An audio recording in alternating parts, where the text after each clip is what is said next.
السلام علیکم دوستو، استقبال ہے آپ کا ہمارے چینل مجیدی میڈیا کے اندر۔ آج کی اس ویڈیو میں ہم بات کریں گے غسل کے بارے میں کہ غسل کتنی صورتوں کے اندر فرض ہوتا ہے، کتنی صورتوں کے اندر واجب ہوتا ہے، کتنی صورتوں کے اندر سنت ہوتا ہے اور کتنی صورتوں کے اندر مستحب ہوتا ہے۔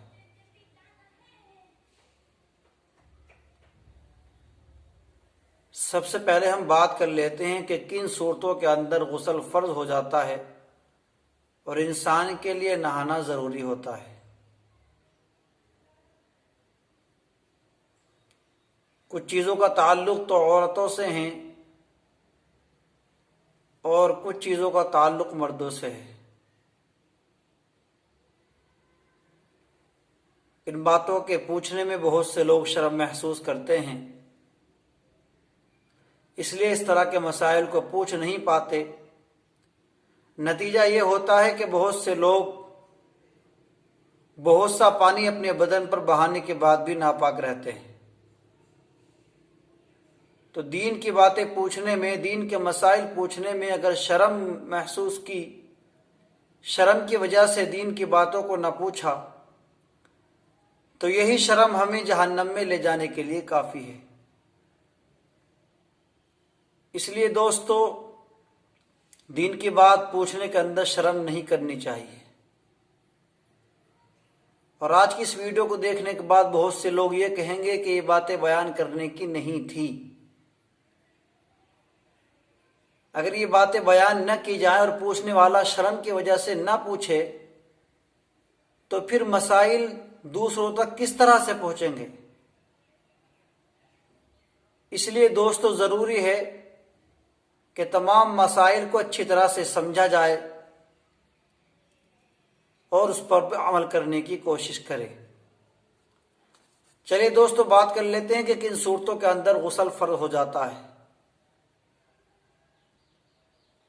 پہلی دو چیزوں کا تعلق تو عورتوں سے ہے۔ ایک تو حیض کا ختم ہونا، یعنی وہ خون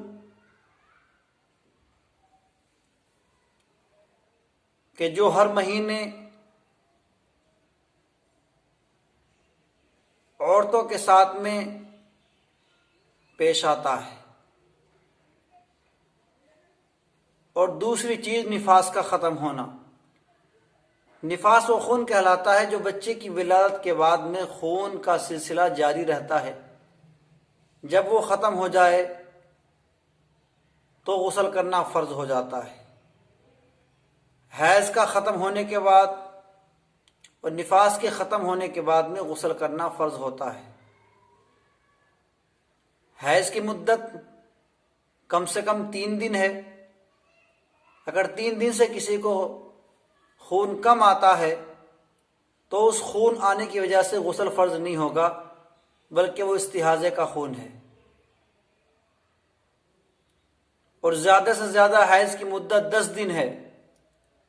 10 دن سے اوپر اگر کسی کو خون آتا ہے تو 10 دن سے اوپر کا خون اور 3 دن سے کم کا خون جو ہوگا وہ استحاضہ کا خون شمار ہوگا، اس کو حیض نہیں کہا جائے گا۔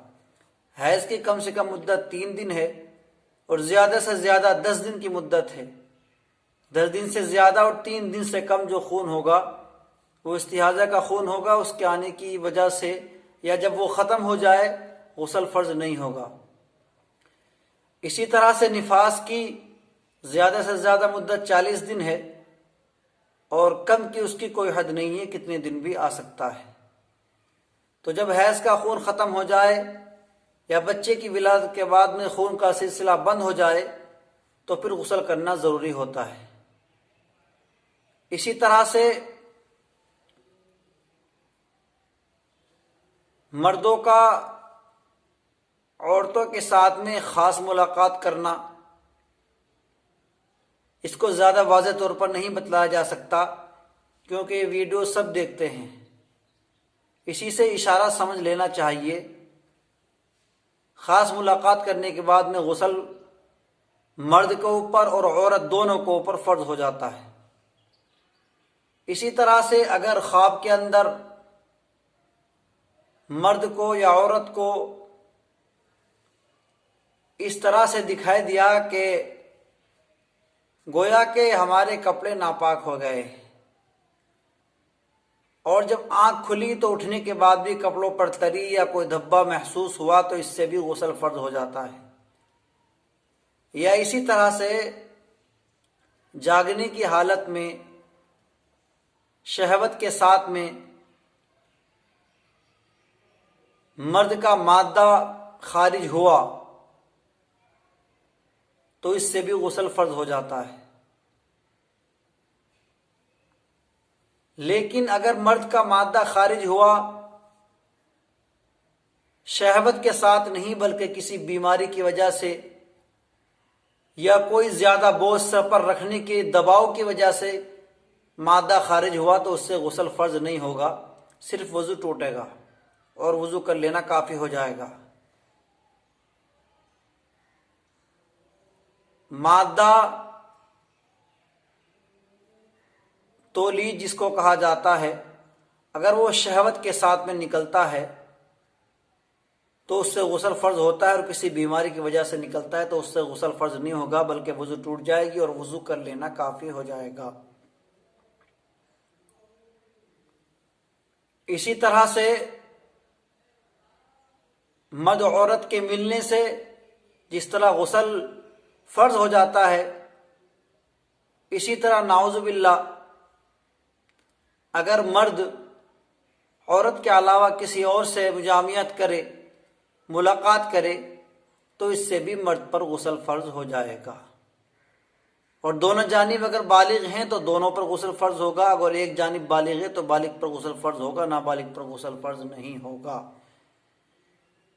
یہ صورتیں تو وہ تھی کہ جن کے اندر غسل فرض ہو جاتا ہے، حیض کے ختم ہونے کے بعد، نفاس کے ختم ہونے کے بعد، عورت سے ملاقات کرنے کے بعد، اسی طرح سے خواب دیکھنے کے بعد، اور خواب کے اندر یہ دیکھا کہ مجھے ناپاکی لاحق ہو گئی اور اٹھنے کے بعد میں اس کا اثر محسوس ہوا، اور اگر اثر محسوس نہیں ہوا، صرف خواب کے اندر دیکھا ہے کپڑے سوکھے ہیں، تو پھر غسل فرض نہیں ہوگا۔ اسی طرح سے جاگنے کی حالت میں شہوت کے ساتھ منی کا خروج، اس سے بھی غسل فرض ہو جاتا ہے۔ آئیے بات کر لیتے ہیں ان صورتوں کی جن صورتوں کے اندر غسل کرنا سنت ہے، مسنون ہے۔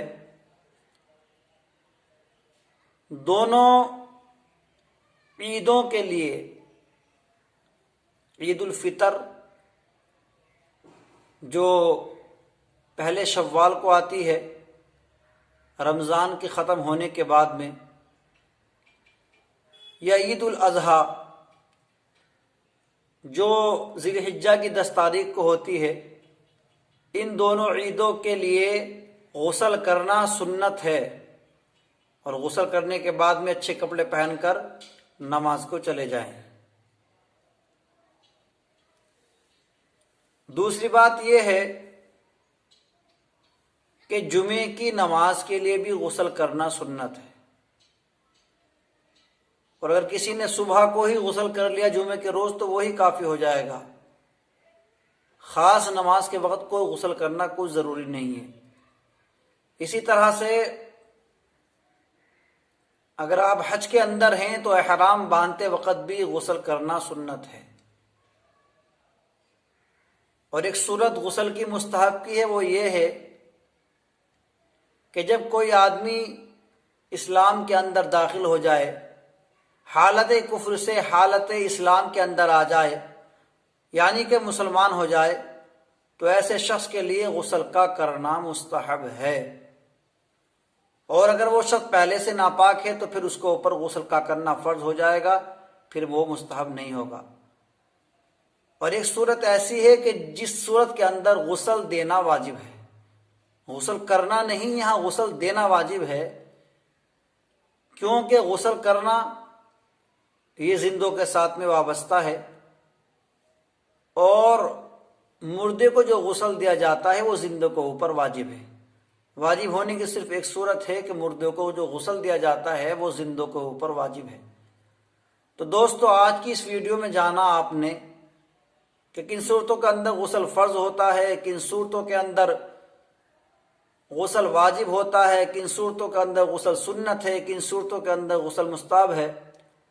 آئندہ کی ویڈیو میں انشاءاللہ ہم آپ کو یہ بتائیں گے کہ جب انسان ناپاک ہو جائے، آدمی ہو یا عورت ہو، ناپاکی کی حالت میں پہنچ جائے تو کن کن چیزوں کا چھونا، کن کن چیزوں کا پڑھنا اور کن کن چیزوں کو ہاتھ لگانا یہ ممنوع ہوتا ہے۔ ان تمام چیزوں کے بارے میں انشاءاللہ ہم آپ سے بات کریں گے۔ اگر آپ کو اس طرح کے مسائل یہ ہمارے ویڈیوز سے کوئی استفادہ ہوتا ہے، آپ فائدہ حاصل کرتے ہیں، تو آپ ہمارے چینل کو سبسکرائب کریں تاکہ آپ ہم سے جڑ جائیں اور ہمارے ذریعے جو مسائل آپ تک پہنچائے جا رہے ہیں وہ آپ کے پاس میں آپ کے موبائل پر بآسانی پہنچ سکے۔ اور صدقہ جاریہ کی نیت سے اپنے دوستوں کے ساتھ میں شیئر بھی کریں تاکہ جس طرح آپ فائدہ اٹھا رہے ہیں اسی طرح سے آپ کے دوست بھی فائدہ اٹھا سکیں۔ چلیے آج کی اس ویڈیو کو یہیں پر ختم کرتے ہیں۔ اللہ حافظ۔ السلام علیکم ورحمۃ اللہ وبرکاتہ۔